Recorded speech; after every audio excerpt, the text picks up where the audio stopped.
यीशु मसीह की जय, यीशु मसीह की जय, यीशु मसीह की जय। परमेश्वर को फिर से मैं कोटि कोटि धन्यवाद दूंगी।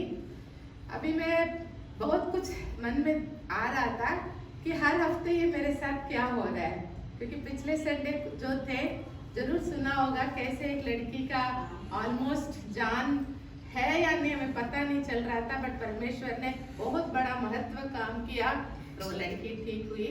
मगर वो जो कुछ समय की बात है वो कितना मतलब हम खुद हिल जाते हैं उस समय के लिए, हम भी इस दुनिया में है या नहीं, उस तरह का सिचुएशन होता है। और इस हफ्ते में भी मेरे साथ ऐसे ही कुछ घटना हुआ।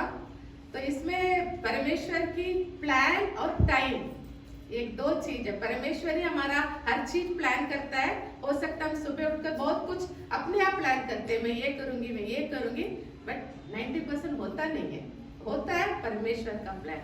दूसरा टाइमिंग, हम सोचते हैं इस टाइम ये होगा इस टाइम ये होगा, बट आज मैं जो बोलने जा रही हूँ ये सब 1 मिनट की बात है। 1 मिनट में बहुत कुछ हो सकता है, 1 मिनट में बहुत कुछ हो सकता है।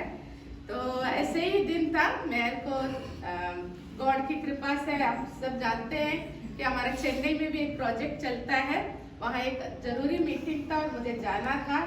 और सुबह सुबह मुझे यहाँ से निकलना पड़ता था पड़ी थी, क्योंकि दोपहर में मीटिंग था तो मुझे घर से 6 बजे निकलना था। और मैंने रिक्वेस्ट किया मेरा बेटा जॉनी को कि आप मुझे थोड़ा एयरपोर्ट छोड़ दीजिए, तो उसने कहा ठीक है मम्मी। तो हम यहाँ से निकले, सब कुछ ठीक था, मगर जैसे ही एयरपोर्ट के पास गए पूरा अंधेरा, क्योंकि सुबह की टाइम था, फॉग था और ये भी नया नया ड्राइव करता है और इसको यहाँ से कॉलेज से घर इतना ही अच्छा है, बट वहाँ मैं भी बहुत बार एयरपोर्ट गई हूँ बट रास्ता ही नहीं दिख रहा, कुछ भी नहीं दिख रहा। और मेरे लिए भी कुछ वो एरिया कुछ नया नया लग रहा था, क्योंकि नया नया चीज बन रहा है आजकल, रोड में सारा बंद था और हम घूम घूम कर दूसरी जगह जा रहे थे, मतलब जहाँ मुझे उतरना था वो जगह तो दिख ही नहीं रहा। और टाइम भी आजकल बहुत वहां पर भीड़ होती है, 3-4 के पिछले बार भी मैंने बताया कैसे मेरी पर्स छूट गई क्योंकि देर हो गई थी। तो मैं थोड़ा सा परेशान हुई, फिर बहुत कुछ पूछ कर हम पहुंच गए जहां मुझे उतरना था। तो मैं लेट हो रही थी तो मैं जल्दी अंदर चली गई। उसने एक वर्ड गेट के बाद, मम्मी पावर बैंक है, मैंने कहा नहीं है। तो मैंने उसको कुछ ध्यान से उसको समझने की कोशिश भी नहीं की, क्योंकि लेट हो रहा है। मैं अंदर चली गई, फिर वहां बहुत सारे प्रोसीजर्स होता है, सारा करके फिर मैंने कहा चलो एक बार फोन करते हैं। तो उस टाइम बेल बजी, उठाया नहीं, तो मैंने कहा अच्छा मैं और नहीं करूंगी, क्योंकि मुझे भी लगता है कि जब ड्राइव करते हैं कोई फोन करता है डिस्ट्रैक्शन होगा। तो मैंने सोचा कि ठीक है थोड़ी देर बाद और कर लूंगी। फिर सारा चेक इन सब कुछ हो गया। मेरा 10:30 बजे फ्लाइट निकलना था सुबह। तो मैं बैठ गई, बैठने के बाद चलो अब तो बोल दो कि मेरी फ्लाइट निकलने वाली है। फोन 10:30 बजे शुरू किया, फोन कर रही हूँ, स्विच ऑफ आया। तो तब मेरा क्लिक हुआ, शायद वो पावर बैंक इसलिए मांग रहा था और मैंने उस टाइम सीरियस नहीं लिया। फिर मैंने मतलब कम से कम फिर तो कंटिन्यूस करने लगे, एकदम डर बैठ गया। डर इसलिए बैठा क्योंकि अंधेरा था, इसकी आदत नहीं थी अंधेरे में फॉग में गाड़ी चलाना, क्योंकि फॉग में गाड़ी चलाना एक अलग ही चीज है ना, सामने का इतना भी नहीं दिखेगा। और इसने एक और चीज मुझे बोल दिया था कि गाड़ी के पीछे 2 लाइट्स होती है, उसने कह दिया कि मेरा एक लाइट नहीं चलता मम्मी। तो मैं हमेशा इस चीज के लिए डरती हूँ, क्योंकि जब गाड़ी आगे जा रही है अगर एक ही लाइट जल रही है तो सभी सोचेंगे बाइक जा रहा है, जब 2 लाइट जाएगी तभी गाड़ी 4 पहिया का गाड़ी। तो मुझे और डर लगा कि ये अंधेरा है और पीछे एक लाइट जलाकर जा रहा है, तो पीछे से बड़ी बड़ी बस ट्रक की रोड है, तो क्या सोच रहे होगा सब लोग, बाइक जा रहा है। तो दुनिया भर की जितनी क्या वर्ड यूज करो दिमाग में डर रहा था, सब कुछ आ रहा था। वो आधा घंटा, मतलब अभी तो मैं आधा घंटा बोली, मगर मेरे लिए वो आधा घंटा बहुत बड़ी थी, क्योंकि फ्लाइट भी डिले हो रहा है, मतलब लेट में, इसलिए इसको बोले गॉड्स टाइम। गॉड ने ये फ्लाइट क्यों लेट किया मैं नहीं जानती, क्योंकि मैं एक डर कर उस फ्लाइट में आधा घंटे से बैठी थी। फिर फ्लाइट मूव करना शुरू हो गया, मतलब फ्लाइट ना 3-4 ऐसे लेन होती है, धीरे धीरे अपने नंबर से, जैसे बस जाती है ऐसे ही बस नीचे सोच लीजिए, बस का टाइम होते ही वो जाता है, फिर ऐसे ऐसे करके बाहर रोड पे निकलता है। तो ऐसे फ्लाइट में धीरे धीरे जाकर लास्ट में एक पॉइंट आती है, फिर पायलट अनाउंस करता है उड़ने वाले हैं, विद इन ए मिनट उड़ जाती है। तो लास्ट लेयर में मैं आ गई और क्या टाइम हो रहा था, 11:09।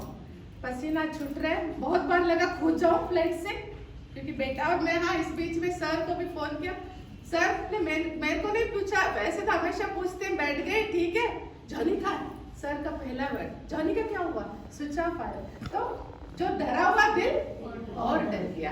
तो मैंने कहा मुझे भी, फिर मतलब क्या बोलूं, वर्ड तो समझ ही नहीं है मेरे पास अभी।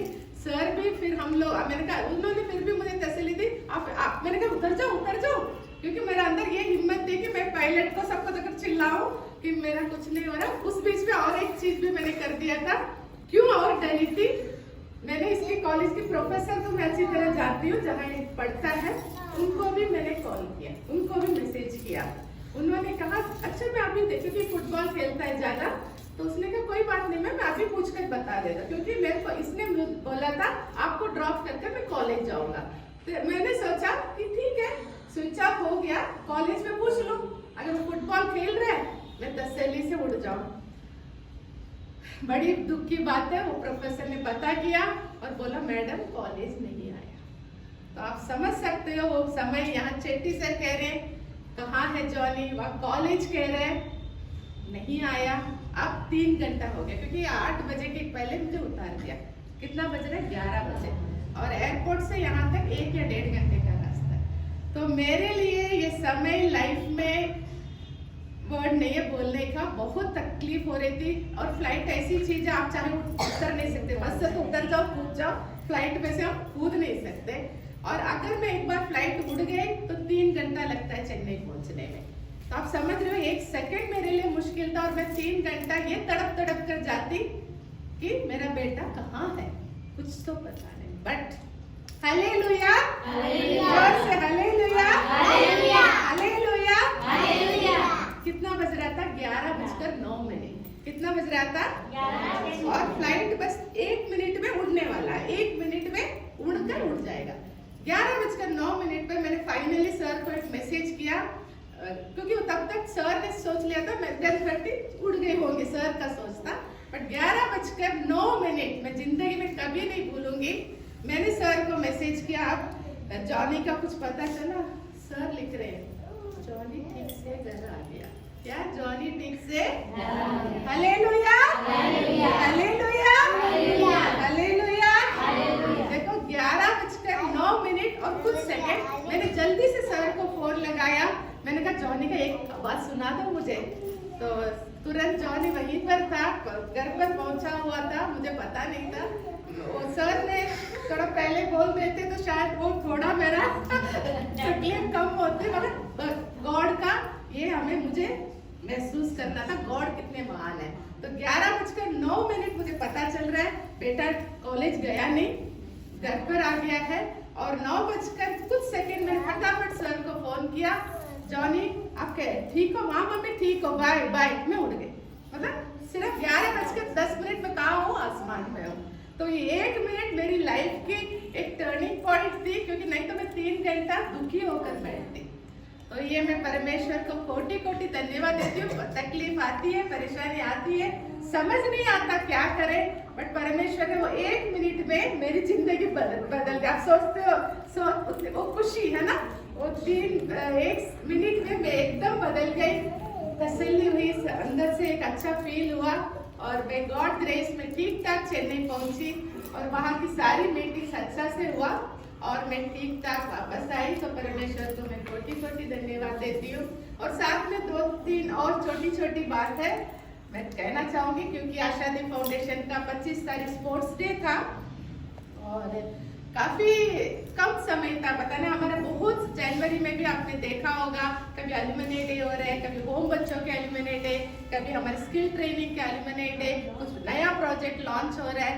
तो इतनी टाइम चलते चलते फरवरी भी आ गया, हमारे चर्च का लॉन्च था। तो बहुत सारी गॉड की ब्लेसिंग बोलूंगी मैं, कुछ न कुछ ब्लेसिंग्स, शावर ऑफ ब्लेसिंग बोलूंगी कि गिरता है इस जगह पे, शहीद नगर पे।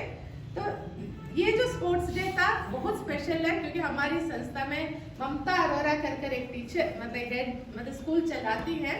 तो ममता अरोरा जी को मैं और मेरे पूरा आशादीप, मैं सोच रही हूँ बहुत दिल से धन्यवाद देंगे कि उनकी डेडिकेशन और उनका टीम, उनके साथ बहुत सारे जीनू मैडम भी इधर है, डॉली मैडम यहाँ है, तो आप जानते होंगे कि वो पूरा मेहनत करती है और आप लोग उनको साथ देते हो।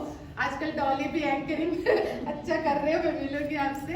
तो बहुत अच्छा सा मतलब क्या वर्ड यूज करूँ, क्योंकि उनकी मम्मी बहुत बीमार है।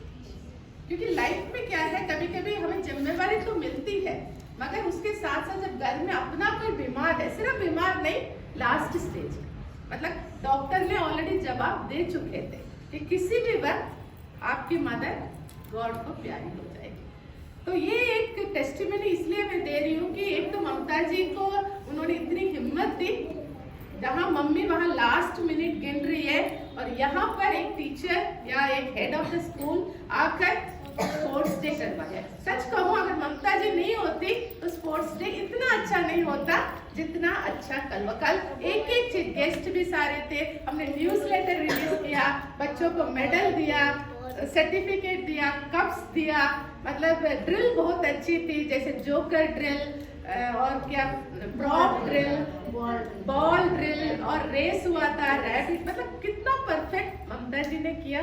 बट एट द एंड हाँ, जब वो मैडम गई थी उनकी मदर की डेथ हो चुकी थी। तो ये एक ऐसा डे था, एक तरफ ममता जी ने अपनी पूरी कंट्रीब्यूशन की, उन्होंने अपना घर, अपनी मम्मी को तक, एक रिस्पेक्ट सभी को है, बट अपना काम को इन्होंने आगे रखा और बहुत ही अच्छा एक प्रोग्राम किया। बट ओवरऑल मैं परमेश्वर को धन्यवाद देती हूँ कि आशादीप में स्पोर्ट्स डे बहुत ही अच्छा परमेश्वर ने दिया, क्योंकि जब परमेश्वर को आगे रखते हैं सब कुछ ठीक ठाक वो करते हैं। तो मैं परमेश्वर के लिए फिर से हम बोलेंगे हालेलुया, हालेलुया, हालेलुया। और दो छोटी सी चीज बोलकर मैं खत्म करूंगी, दो लाइन में।